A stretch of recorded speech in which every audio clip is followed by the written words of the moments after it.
تو میں اٹھ کر بیٹھ گیا اور اپنی آنکھوں کو ملنے لگا اور کہا کہ یہ ریچھوں کی آواز ہرگز نہیں ہو سکتی۔ اتنے میں انہوں نے پہنچ کر تکبیر پڑھی اور ہماری جھونپڑیوں کو گھیرے میں لے لیا۔ ہم نے اپنے گھوڑوں کو چھوڑا اور پیدل ہی بھاگے۔ وہ لوگ شمر ملعون پر ٹوٹ پڑے جو اپنی پرانی چادر اوڑھے ہوئے تھا، اور اس کی برس کی بیماری کے نشان چادر کے اوپر سے بھی نظر آ رہے تھے۔ وہ کپڑے اور زرہ وغیرہ بھی نہیں پہن سکا، اسی چادر کو اوڑھے ہوئے نیزے سے ان کا مقابلہ کرنے لگا۔ ابھی ہم تھوڑی ہی دور گئے تھے کہ تکبیر کی آواز کے بعد ہم نے سنا کہ شمر ملعون کو قتل کر دیا گیا۔ پھر ان لوگوں نے اس کے سر کو کاٹ کر لاش کو کتوں کے لیے پھینک دیا۔ عبید اللہ بن زیاد وہ بدنہاد انسان ہے جو یزید کی طرف سے کوفہ کا گورنر مقرر کیا گیا تھا۔ اسی بدبخت کے حکم سے امام عالی مقام اور آپ کے اہل بیت کو تمام ایذائیں پہنچائی گئیں۔ یہی ابن زیاد موصل میں 30,000 فوج کے ساتھ اترا۔ مختار نے ابراہیم بن مالک اشتر کو اس کے مقابلہ کے لیے ایک فوج دے کر بھیجا۔ موصل سے تقریباً 25 کلومیٹر کے فاصلہ پر دریائے فرات کے کنارے دونوں لشکروں میں مقابلہ ہوا اور صبح سے شام تک خوب جنگ رہی۔ جب دن ختم ہونے والا تھا اور آفتاب قریب غروب تھا، اس وقت ابراہیم کی فوج غالب آئی، ابن زیاد کو شکست ہوئی اور اس کے ہمراہی بھاگے۔ ابراہیم نے حکم دیا کہ فوج مخالف میں سے جو ہاتھ آئے اس کو زندہ نہ چھوڑا جائے، چنانچہ بہت سے ہلاک کیے گئے۔ اسی ہنگامہ میں ابن زیاد بھی فرات کے کنارے محرم کی 10ویں تاریخ سن 67 ہجری میں مارا گیا اور اس کا سر کاٹ کر ابراہیم کے پاس گیا۔ ابراہیم نے مختار کے پاس کوفہ میں بھجوایا۔ مختار نے دارالامارہ کوفہ کو آراستہ کیا اور اہل کوفہ کو جمع کر کے ابن زیاد کا سر ناپاک اسی جگہ رکھوایا جس جگہ اس مغرور حکومت و بندہ دنیا نے حضرت حسین علیہ السلام کا سر مبارک رکھا تھا۔ مختار نے اہل کوفہ کو خطاب کر کے کہا، اے اہل کوفہ، دیکھ لو کہ حضرت امام حسین علیہ السلام کے خون ناحق نے ابن زیاد کو نہ چھوڑا۔ آج اس نامراد کا سر اس ذلت و رسوائی کے ساتھ یہاں رکھا ہوا ہے۔ 6 سال ہوئے ہیں، وہی تاریخ ہے، وہی جگہ ہے۔ خداوند عالم نے اس مغرور فرعون اور بری خصلتوں کے مالک کو ایسی ذلت و رسوائی کے ساتھ ہلاک کیا۔ اسی کوفہ اور اسی دارالامارہ میں اس بے دین کے قتل و ہلاک پر جشن منایا جا رہا ہے۔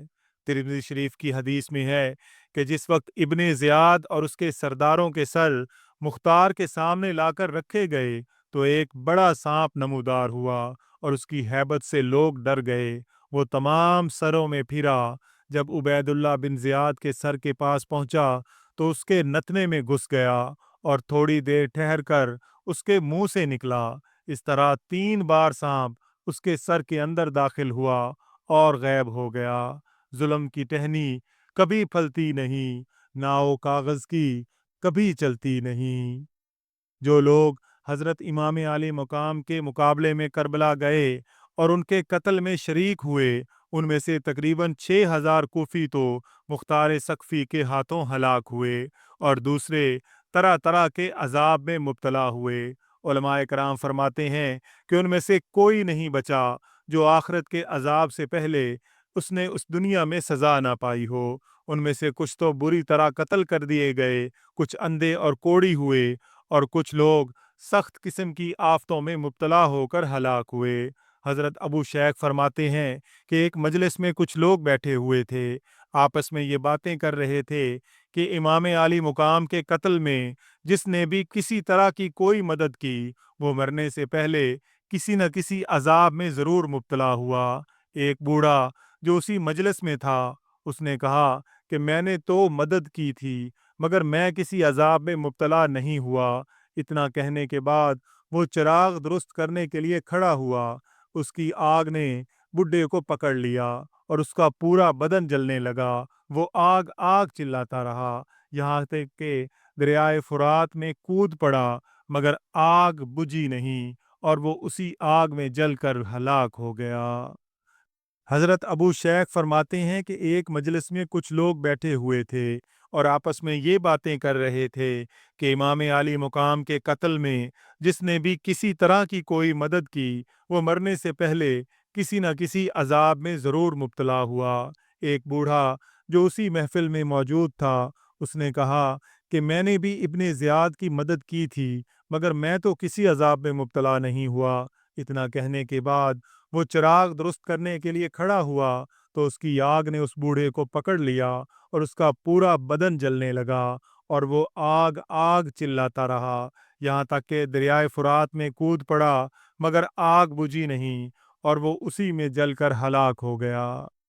حضرت امام واقدی سے روایت ہے کہ ایک شخص جو لشکر یزید کے ساتھ تھا مگر اس نے کسی کو قتل نہیں کیا تھا۔ واقعہ کربلا کے بعد وہ اندھا ہو گیا۔ اس سے اس کا سبب دریافت کیا گیا تو اس نے کہا کہ میں نے رسول اللہ صلی اللہ علیہ وآلہ وسلم کو خواب میں دیکھا کہ وہ آستین مبارک چڑھائے ہوئے اور ہاتھ میں ننگی تلوار لیے ہوئے کھڑے ہیں۔ حضور کے سامنے ایک چمڑا بچھا ہوا ہے اور 10 قاتلین حسین ذبح کیے ہوئے پڑے ہیں۔ جب آپ کی نگاہ مجھ پر پڑی تو بہت لعنت ملامت کی اور خون میں ڈبا کر ایک سلائی میری آنکھوں میں پھیر دی۔ میں اسی وقت سے اندھا ہو گیا۔ اور حضرت علامہ ابن حجر مکی رحمۃ اللہ علیہ تحریر فرماتے ہیں کہ یزید کے لشکر کا وہ سپاہی جس نے حضرت امام علی مقام علیہ السلام کے سر مبارک کو اپنے گھوڑے کی گردن میں لٹکایا تھا، کچھ دنوں کے بعد لوگوں نے دیکھا کہ اس کا چہرہ بہت زیادہ سیاہ ہو گیا ہے تو اس سے پوچھا کہ تیرا چہرہ تو بہت زیادہ خوبصورت تھا پھر اتنا زیادہ کالا کیسے ہو گیا؟ اس نے کہا کہ جس روز سے حضرت حسین علیہ السلام کے سر مبارک کو اپنے گھوڑے کی گردن میں لٹکایا اسی روز سے ہر رات کو 2 آدمی میرے پاس آتے ہیں اور مجھے پکڑ کر ایسی جگہ لے جاتے ہیں جہاں بہت سی آگ ہوتی ہے، مجھے منہ کے بل اس آگ میں ڈال کر لٹکاتے ہیں، اسی وجہ سے میرا منہ اتنا زیادہ کالا ہو گیا ہے۔ راوی کا بیان ہے کہ وہ شخص بہت بری موت مرا۔ مروی ہے کہ حرملہ بدبخت جس نے حضرت علی اصغر علیہ السلام کے حلق میں تیر مارا تھا وہ اس مصیبت میں گرفتار ہوا کہ اس کے پیٹ کی طرف ایسی سخت گرمی پیدا ہوئی کہ گویا آگ لگی ہے اور پیٹ کی طرف ایسی سردی کہ خدا کی پناہ۔ اس حالت میں اس کے پیٹ پر پانی چھڑکتے، برف رکھتے اور پنکھا جلتے مگر ٹھنڈک پیدا نہ ہوتی اور پیٹ کی طرف آگ جلا کر گرمی پہنچانے کی کوشش کرتے مگر کچھ فائدہ نہ ہوتا اور وہ پیاس پیاس چلاتا تو اس کے لیے ستو پانی اور دودھ لایا جاتا لیکن 5 گھڑے بھی اس کو پلایا جاتا تو وہ پی لیتا اور پھر بھی پیاس پیاس ہی چلاتا رہتا یہاں تک کہ اسی طرح پیتے پیتے اس کا پیٹ پھٹ گیا۔ اللہ تعالیٰ کی کروڑوں لعنتیں ہوں دشمنان امام علی مقام پر۔ ناظرین اکرام ویڈیو پسند آئی ہو تو اس کا اظہار کمنٹس میں ضرور کیجیے گا۔ اللہ تعالیٰ سے دعا ہے کہ اللہ تعالیٰ ہم سب کا حامی و ناصر ہو، آمین یا رب العالمین۔